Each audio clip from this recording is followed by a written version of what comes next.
It's the second week of January, and I've got highlights from both men's and women's basketball, as well as men's hockey, all coming up in the next few minutes. Welcome to Royal Recap, where we feature some of the best moments from the last week of Bethel University athletics. I'm Sports Information Director Dale Eng. We'll start with men's hockey, as the Royals have started out the new year by playing 4 games in a row at home. The UW Superior Yellow Jackets came to visit last Friday and built an early lead against our Royals by scoring twice in each of the first 2 periods. Kyle Dinan finally got Bethel on the scoreboard 5 minutes into the third period with his 3rd goal of the season, assisted by Tom Minazzi and Jack Paul. For Paul, the assist marked his 6th point in 3 games, and he is the leading freshman scorer among MIAC players.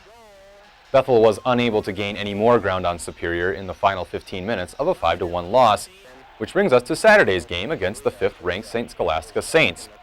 The Saints took a 1-0 lead halfway through the first period, but a minute and a half later, Tom Minazzi scored a power play goal, assisted by Corey Grandner and John Kraus to tie the game at 1 apiece. But it was in the second period that the Saints took control of the game, scoring 3 times in 9 minutes, and then adding an additional goal in the third period to hand Bethel another 5-1 loss.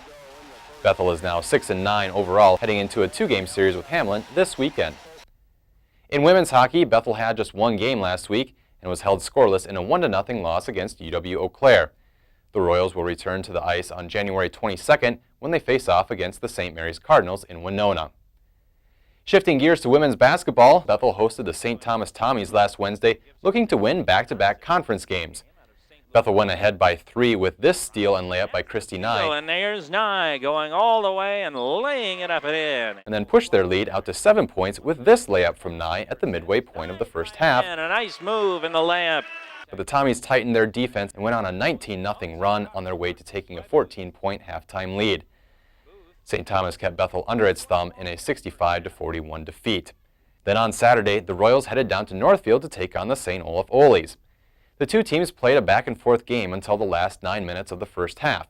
That's when Bethel began to pull away thanks to this 3-pointer from Rachel Gilbert, which put Bethel up by 8.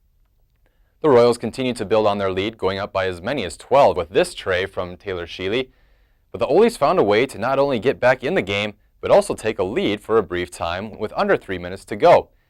A layup here from Shanna Graytek gave Bethel the lead again at 62-61, and then the Royals made 6 of their last 8 free throws to clinch a 68-64 victory. Kristen Wolters had an outstanding game with 14 points and 7 rebounds to lead the team. The Royals are now 3-8 going into a pair of games this week. First they'll take on Augsburg at home on Wednesday night, and then they'll stay at home to take on Gustavus Saturday afternoon. Finally, in men's basketball, the Royals visited Gangelhoff Arena to take on the St. Thomas Tommies. Bethel fell behind early, trailing by 16 at the half, but the second half was a different story. The Royals made some defensive adjustments and held the top-scoring team in the conference to just 24 second-half points. Nate Robertson trimmed Bethel's deficit to less than 10 points for the first time since the halfway point of the first period with this 3-point play. And the Royals pulled within 7 points with the help of this 3-pointer from Greg Meyer, followed by a pair of free throws by Daniel Bach. But St. Thomas was able to keep Bethel at bay down the stretch in a 61-50 loss for the Royals. Then on Saturday, Bethel took on St. Olaf on the road, looking to get something going in the win column. Unfortunately, it was not to be. Nate Robertson tied the game at 22 with this layup. Daniel Bach scored a career-high 19 points to lead all players. That's it for this week's edition of Royal Recap. Next week, I'll have more hockey and basketball highlights, as well as some track and field highlights. Until then, to find out what's going on with your favorite Royals teams, go to athletics.bethel.edu. Thanks for watching. I'm Sports Information Director Dale Eng.